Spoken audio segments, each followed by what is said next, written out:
have you ever heard like Christians can't be demon possessed? They can only be demonized because they flirt with demon. We choose to flirt with the demon. Right.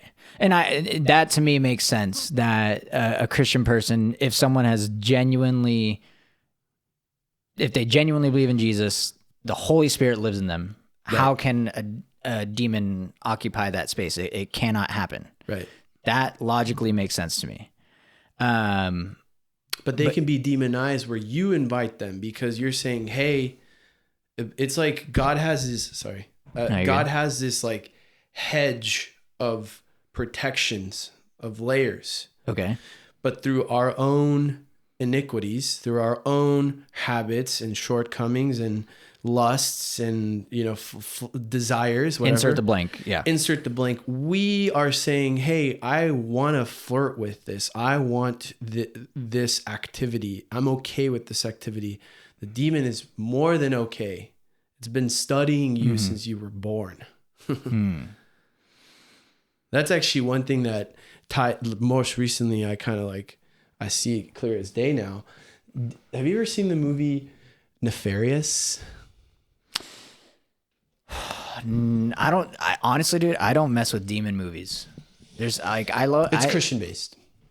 It's to help people understand how demons work so that they see even how, this is how I took it. Mm-hmm. Do you know, is the director Christian? Like, cause they showed it at multiple churches. Like really? it was okay, like so it has to be that, but I would hope so, but I can't. Cause I just learned the director of The Black Phone.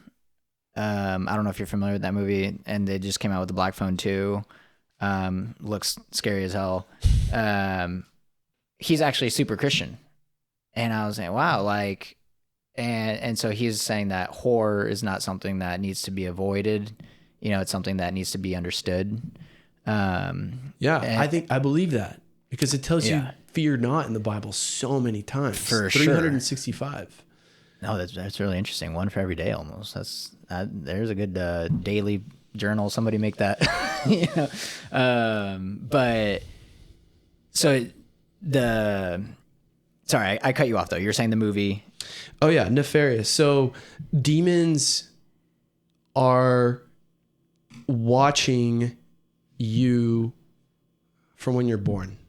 They get assignments from principalities, from higher ranking demons. But like, how can we prove that though? You know what I mean? That's where I'm not saying that's not happening. And I bet there probably is something like that happening, but I feel like we have no way to prove that scripturally.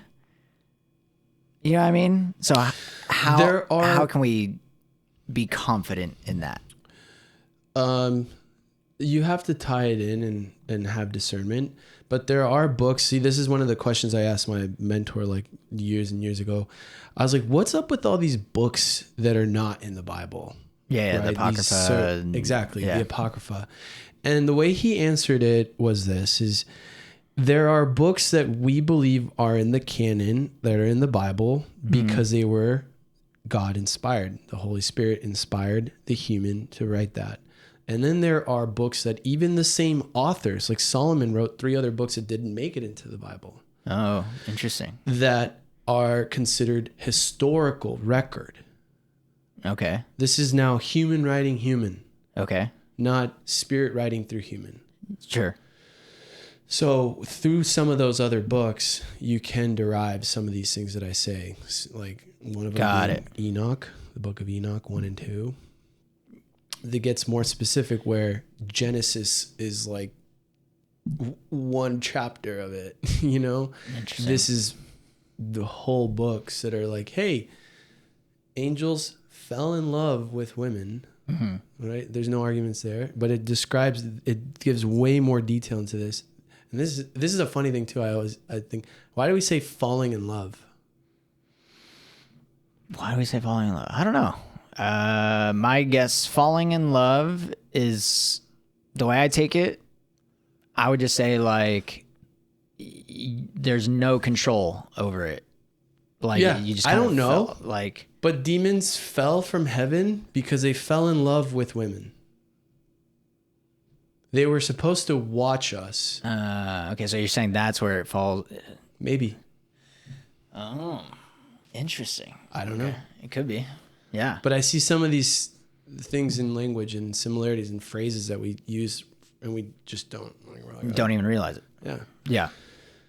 But So- anyway, going back to the nefarious thing, demons, they watch you. And so when people go, I want to make sure I get this in there, but like when people go to these mediums and they go to these tarot card readers and they go to these blah, blah, blah.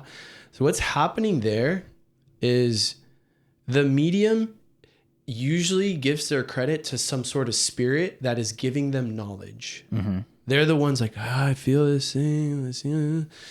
It's the demon that's been watching the person since day one. They know your history and they go, how could you, the medium, have known that? Interesting.